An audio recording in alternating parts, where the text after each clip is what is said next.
Chats with Trae. Chats with Trae.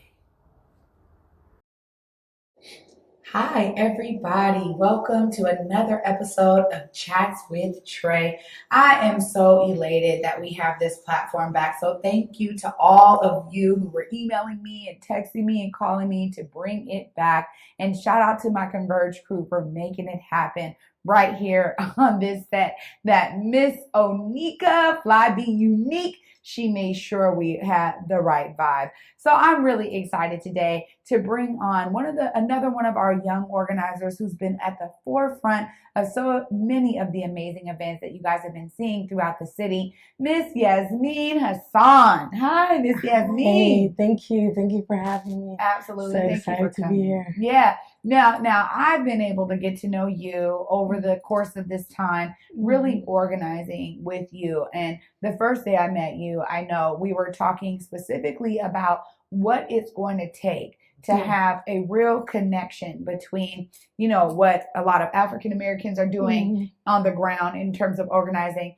and what a lot of young Africans from all over the continent are doing in terms of organizing. So please let the people know how you got involved with organizing and what brought you into the movement. Okay. In school, actually, when I was in school, I'd be going down to the Somali Community Center a lot of the times. And sometimes I'd see, even in school, the divide where people would have that two division of African Americans and Africans, which I didn't like at all. And I would be like, some people would tell me, "Oh, I'm not black," and I'd be like, "You can't tell me who I am," you know. So I didn't like that. So I'd work with them. I would work with some group of people, and we work in a vision of Pan Africanism. So we would do a lot of Pan Africanist work. So that's how I got involved in it. And then the June 5th event where you guys had on 23rd in Union. And Jackson, yeah.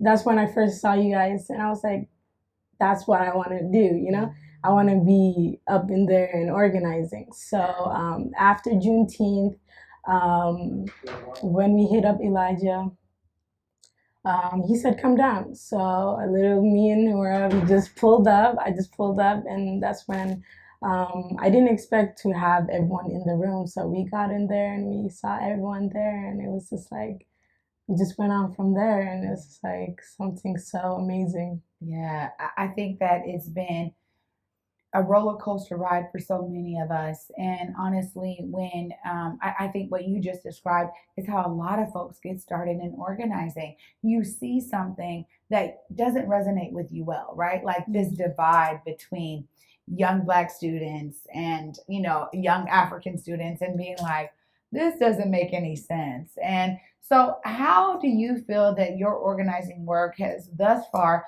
helped to bridge that gap? Because I know you were doing stuff in school. How do you see that gap kind of closing between, American Blacks and those from the diaspora?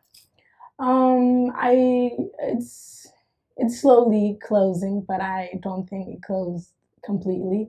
It's just, we just have to have a conversation with everybody, because we're all Black. At the end of the day, if someone stops us, if a cop stops us, he's not gonna be like, "Oh, where you from?" Right.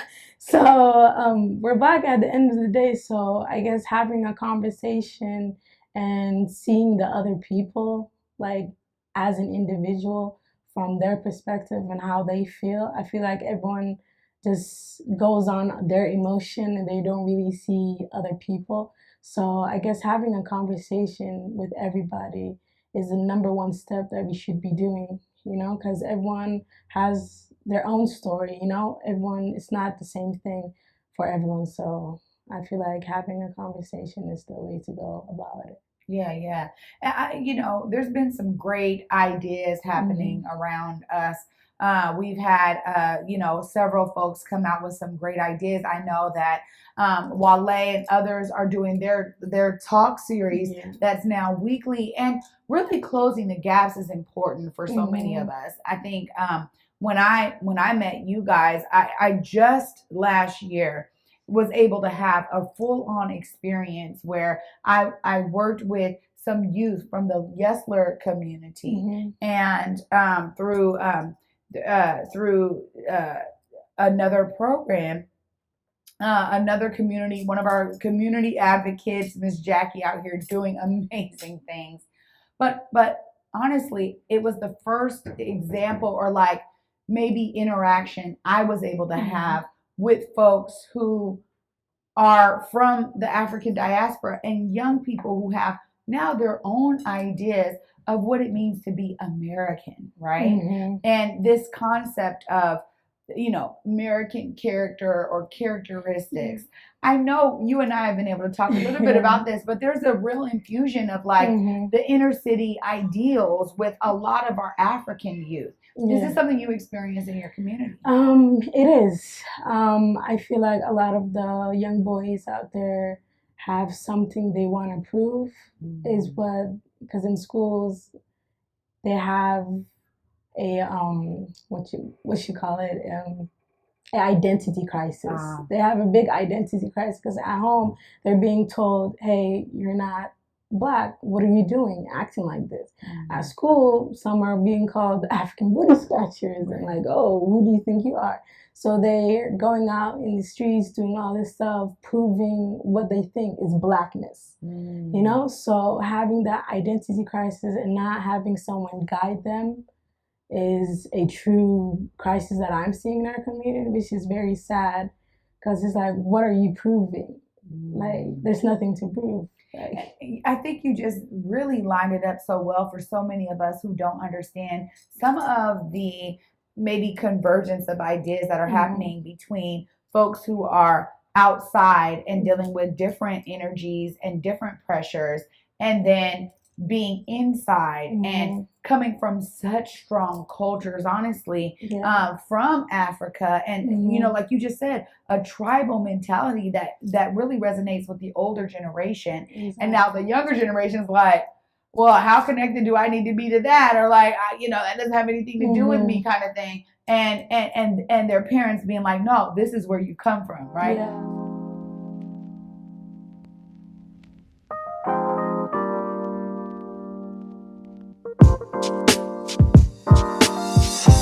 We're the Yard Bros. I'm Taco. I'm Tia. And this is our love story. So we've been together for 14 years and married for 12. So we met at a choir rehearsal. No. Which way? We met at church. Oh, yeah, you talking about the very first. The very first interaction. When you were shady. Okay. I was not shady. And I was like, will I you? remember that. And then it cuts off. And then I was like, marry me. And then I built these bars. But it stopped being about each other. And so COVID helped us to return to, wow. We matter. You and I matter. Yeah. Thank you for listening to our love story. We're the Yard Bros. And Vote Black Love. We're right here at East Precinct. It doesn't get any closer than this right now.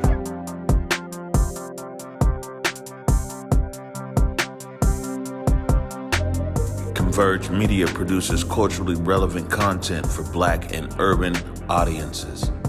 Our coverage is raw, transparent, and objective, praised by community leaders, government officials, and residents. As a small independent media company, we rely on the financial support of individuals and business members to stay on the front lines of the news that's important to you.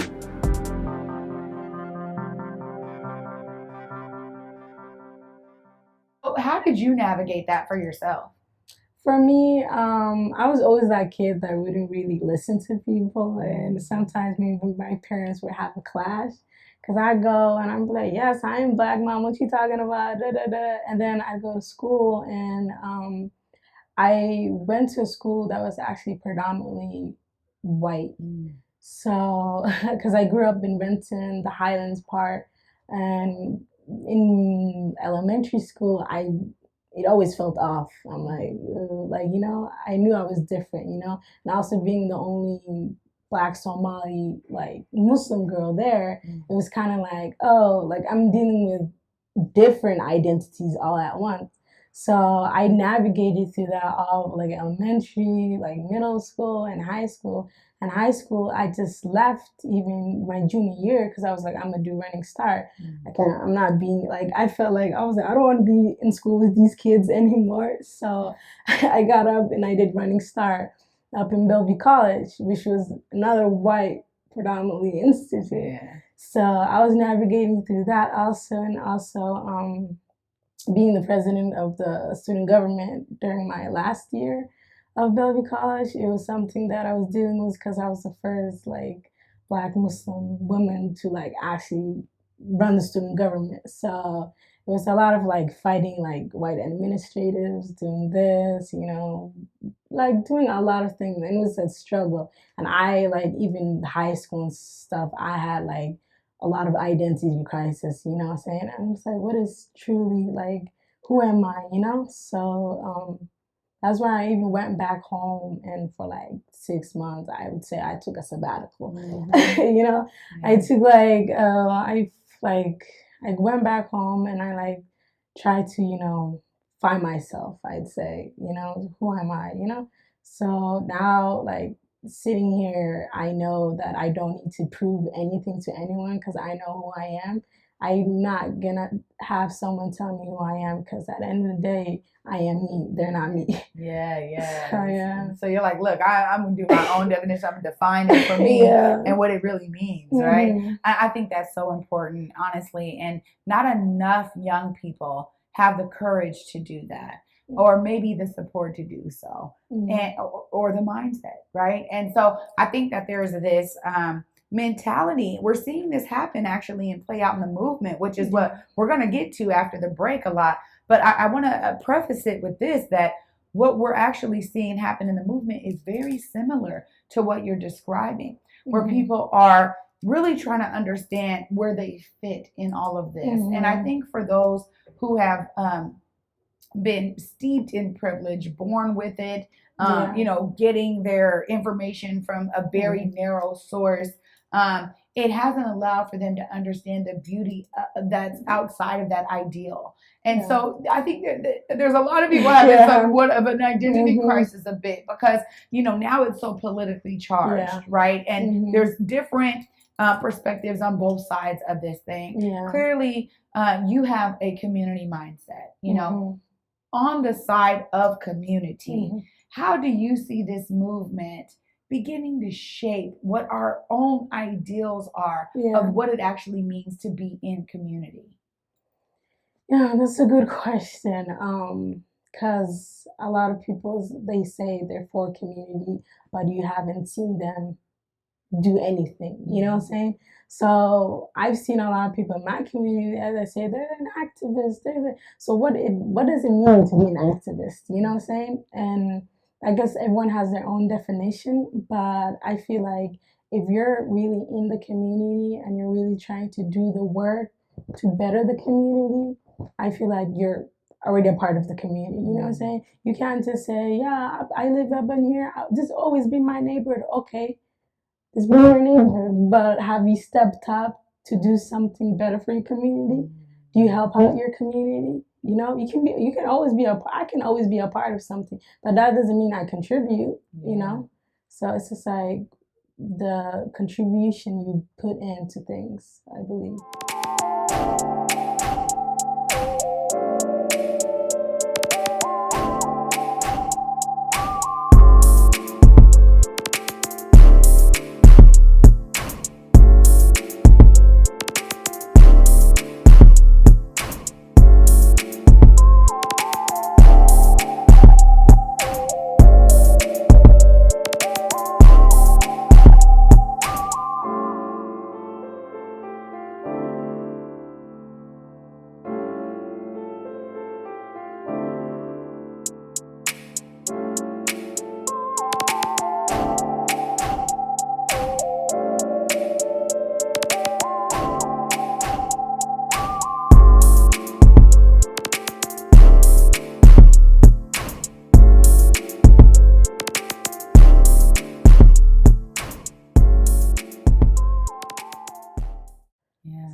Well, I think you're so right about that. And honestly, that's where a lot of people kind of are right now, trying to figure out where they fit in this movement and understand who they are, how their identity is showing up in these spaces is super important. So I'm so glad you uplifted that. And also, it's great to have some insight into how people do, navigate these waters. And I think it's important for me in particular for the audience because, if you're not a young African person that is dealing with this, you don't really have an idea of it, right? Yeah. And as a for me, just coming from a Black perspective, as I was saying to some of the youth that I was working with last summer, was I don't have a perspective where the people that I knew and grew up with that were African or that even were just Muslim. There was very much a difference in some of the things we did, but there was so much commonality. And at the end of the day, we just focused on that. You know what I mean? Exactly. So I thought the African booty scratcher thing was a wrap. I thought that was already out the window because there's already been so much work to really collectivize ourselves and understand. Look, this experience of this skin tone, it is not a monolith, but trust and believe that when certain authority figures see that, you're experiencing the same thing. You know what I mean? Yeah. So I think that what you lifted up is super important for folks to understand. Yeah. There's a lot of commonality here. Definitely. Well, thank you for saying that. We're going to just take a quick break. And I'm excited. I'm going to just follow up this conversation with Yasmin Hasan, one of the young organizers of King County Equity Now. Stay tuned, guys. You're watching Chats with Trae. We'll be right back. Thank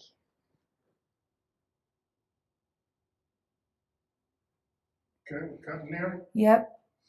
And then that was about what? Runtime.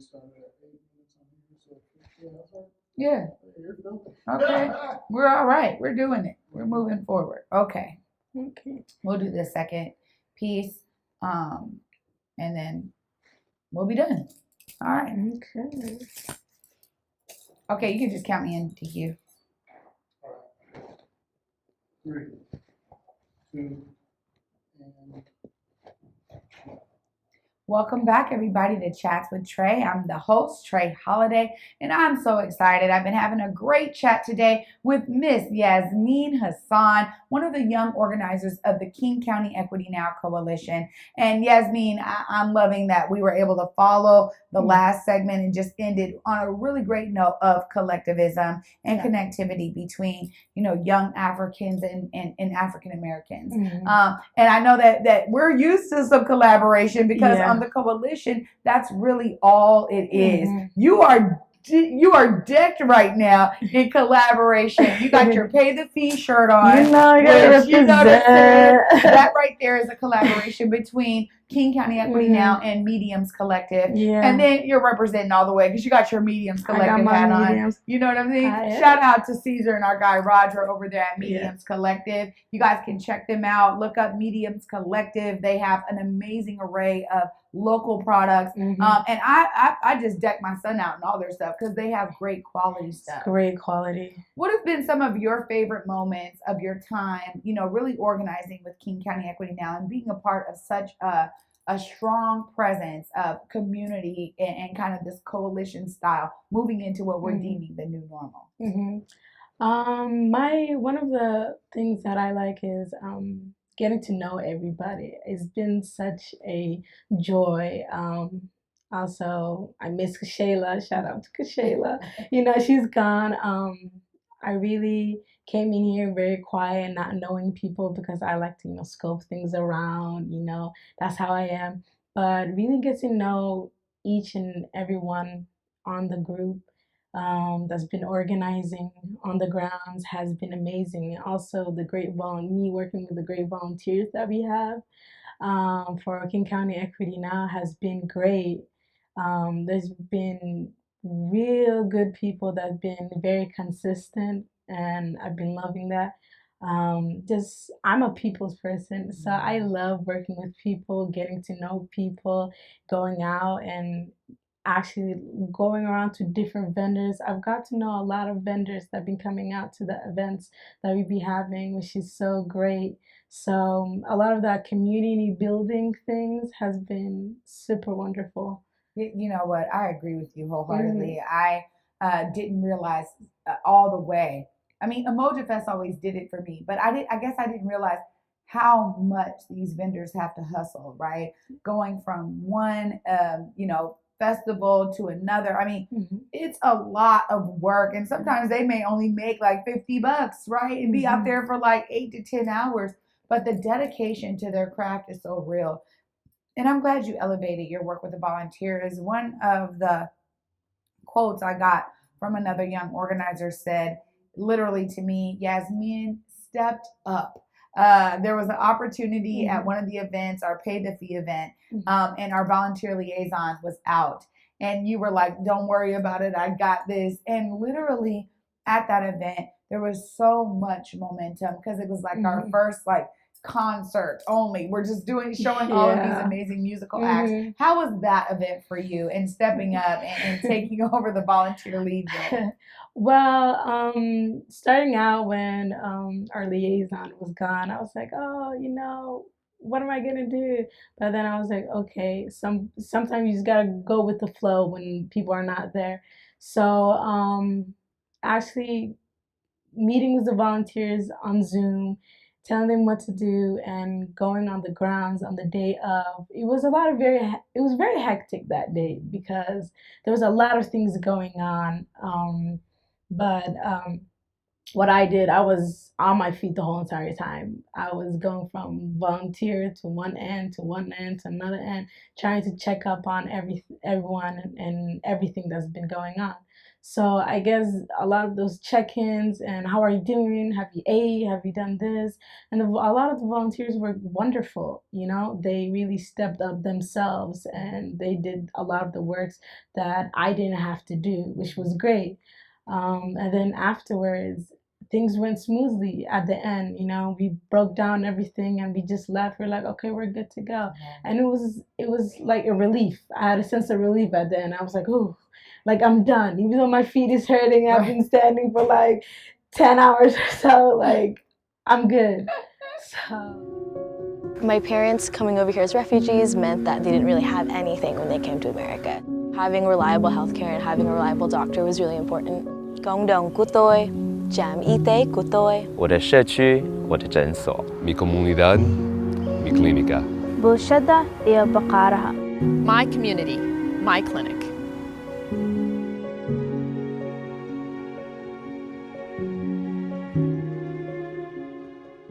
It was really good. No, you're so right about the hectic nature of the day. I mean, honestly, I think so many events are really pulled together in that kind of spirit where it's like, look, these are First Amendment events. We're protesting, you know what I mean? And it does involve a different level of a sense of urgency with our events. When you are just doing an event and you're just, hey, I'm going to plan this event months out. You know what I mean? I got all the time. I got all the help. These events have been like in rapid succession. Yes. How have you been taking care of yourself as you go from one event to another and hardly have time to breathe in between? Yeah, that's been I've been getting a lot of sleep. Yeah. That's the number one thing for me. How I take care of myself is sleeping more. Yeah. And just like getting away from things, honestly, a lot of the times. So it was a lot of like endless nights because I was also working. Sometimes I had work the next day in the morning, or I had this, or sometimes I had work at the night. So it was a lot of just like, I was like, I can do it. Like I was very like pushing it. I was like, yes, I'm gonna do it. This is what I want. I want to do this. So I wasn't telling myself, oh no, you're okay, you can do this later. But now I was like, no, I'm pushing myself. I want to do this.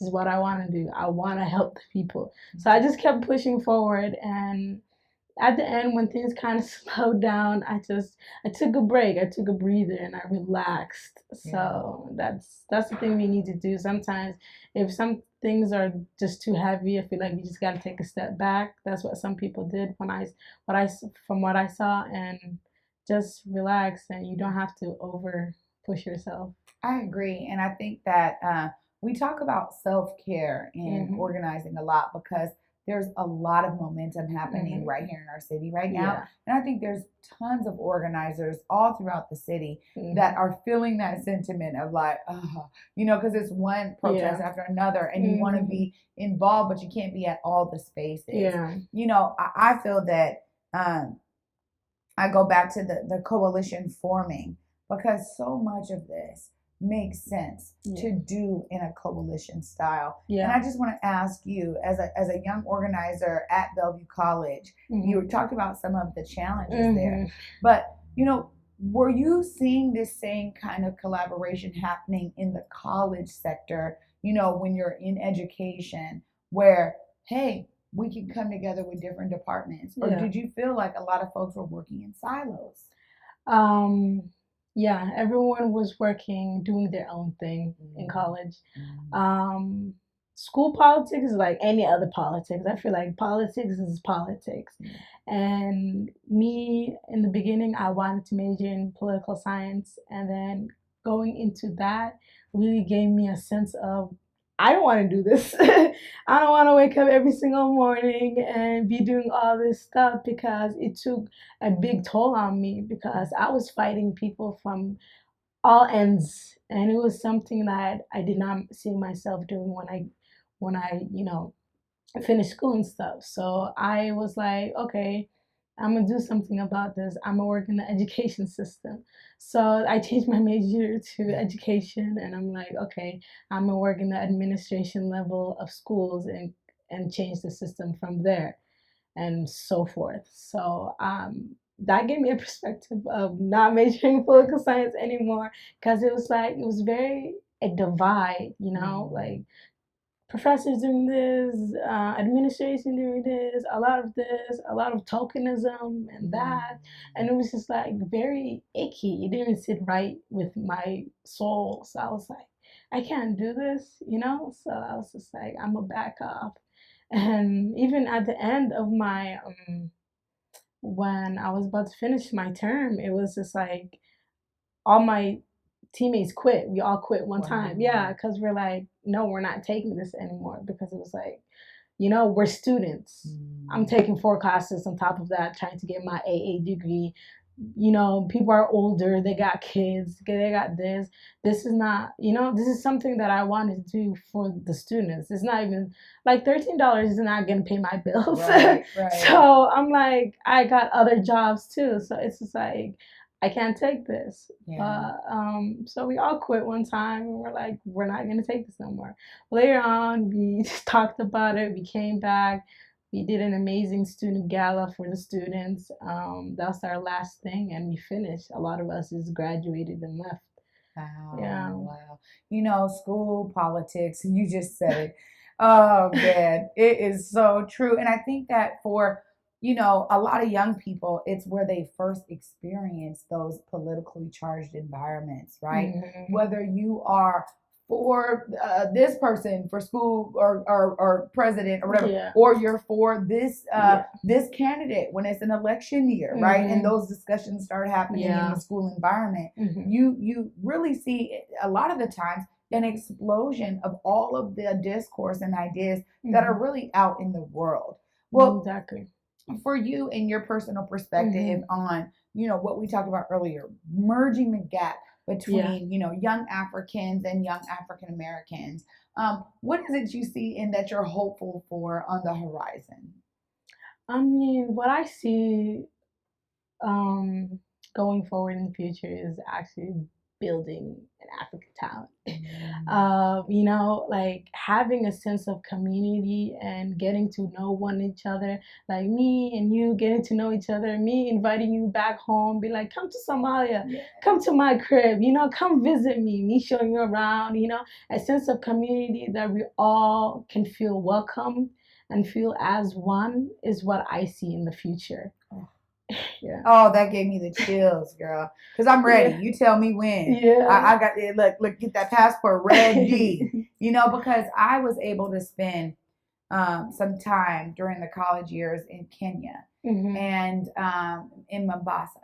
And to be honest, being in Africa for an American-born Black person is like no other, because the stigma around what we think we know here in America and what you experience when you're there and really amongst your people, right? Exactly, yeah.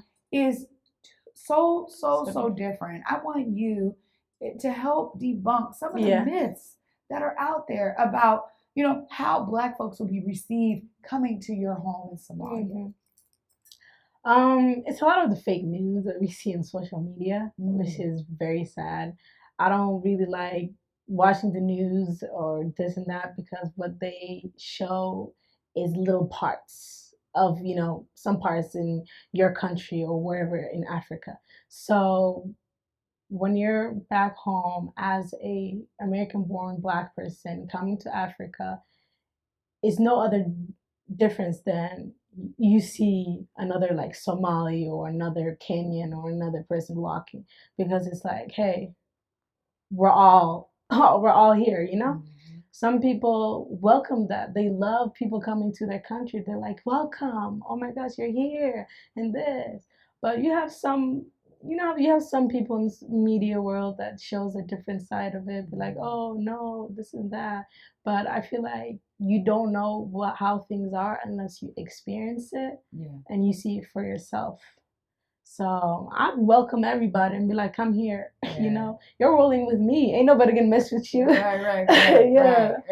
And that's what it's about too. Because I think that not enough of maybe in my own, this is my own opinion, but it just feels like not enough young Black people have those connections to where they're like, man, this is my friend. I'm going to go visit my friend back where they came from, you know, because they've been in my neighborhood, they've been in my community, and I'm getting to connect with them in their own communities. But I think that that it always goes back to relationship building, right? Exactly. Like we were talking about earlier, if you build those relationships when you have the same, like common environments, like school, it's the one place that I always hope really provides a sense of collectivism, because everybody's already there for like 6 to 8 hours a day, right? So you don't have a choice. You're gonna bump into folks and be in class with folks, and that's where those relationships really build. And you mentioned Kashayla earlier, and you guys actually went to school together. And so, how was it working with somebody you already had built a relationship up with her? How was that working in tandem and alongside someone who, you know, in a sense you grew up with, right? You guys were younger and now look at where you guys are going. How did that play out for you? I was super surprised to see her, and I was excited at the same time. Me and Kashayla, we were in like different friends group. I knew of her, she knew of me, but we really didn't connect. Even in high school, we'd see each other, we'd, you know, say hi, what's up, and we'd continue. But coming here and organizing with her, I was like, damn, I should have like got to know her way before, way better, you know? I was like, oh my gosh, she's so cool. Like, she's everything that I would imagine as a friend to have, you know? So it's just like, damn, I should have known her before, you know, really build that relationship. I was so mad.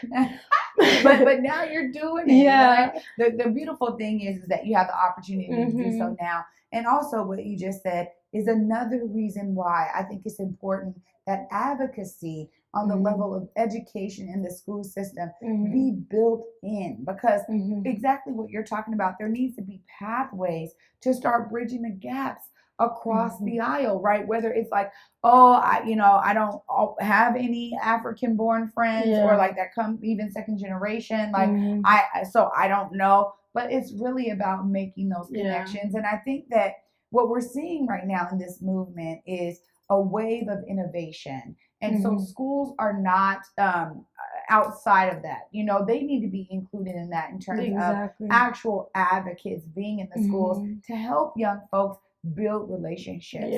I want to hear, before we have to end it, you said you moved over to education. And so with that, I'm wondering, what are some of the ideas that you want to bring into the educational system that'll really help to change these kind of dynamics and some of the disparities that we see in education? For me, going in right in is I want to change the whole curriculum of what they teach our kids. For me, what I said to a lot of my friends is like, if the school system is like this right now, I don't want to take my kids to school. I'd rather homeschool them and teach them the right form of education, because in school they don't teach you the right history.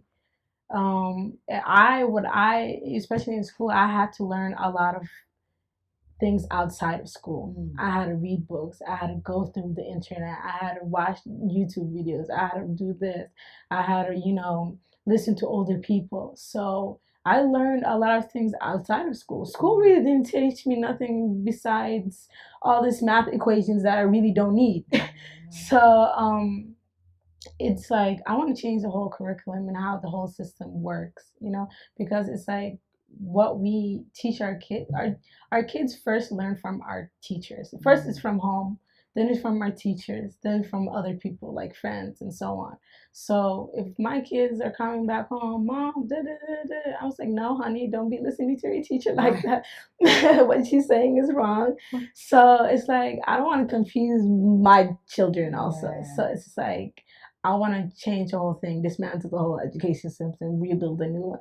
Yeah, you're really describing kind of like a colonial education, colonized education, right? Because again, it comes from a very unique perspective, which is predominantly white based. Yeah. So I'm loving that that's your answer. I'm loving that you're going in education, and also loving that you've been a part of all of the organizing that's been happening on the ground. You'll be gone for a few months, but you will return when you can. And thank you for joining me on this set today to just share a little bit about who you are, how you're moving forward. And it sounds like you're going to be one of our bridge builders when we come to this, African American experience. So thank you so much, Yasmin Hasan.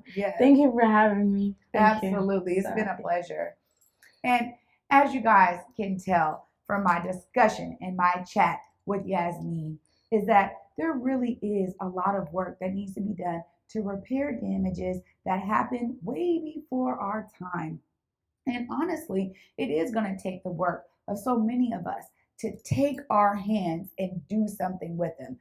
Take our voices and use them to bridge the gaps between all of these people that really should be under one umbrella. Now is the time to do so. And if any of us are learning anything from this movement right now, it's that collectivism is key. So I'm excited that you guys stayed with us throughout this episode. You guys know you'll find us again on Fridays at 2 p.m. at Converge Media. And wherever you're actually consuming this right now, you'll consume it again on Fridays at 2 p.m. This has been Chats with Trae, an amazing episode. Very happy to have this discussion and happy to be with you guys. As always, make it a great one, folks. And remember, it's your choice, whether it's great or not. So choose greatness every day you can. Peace.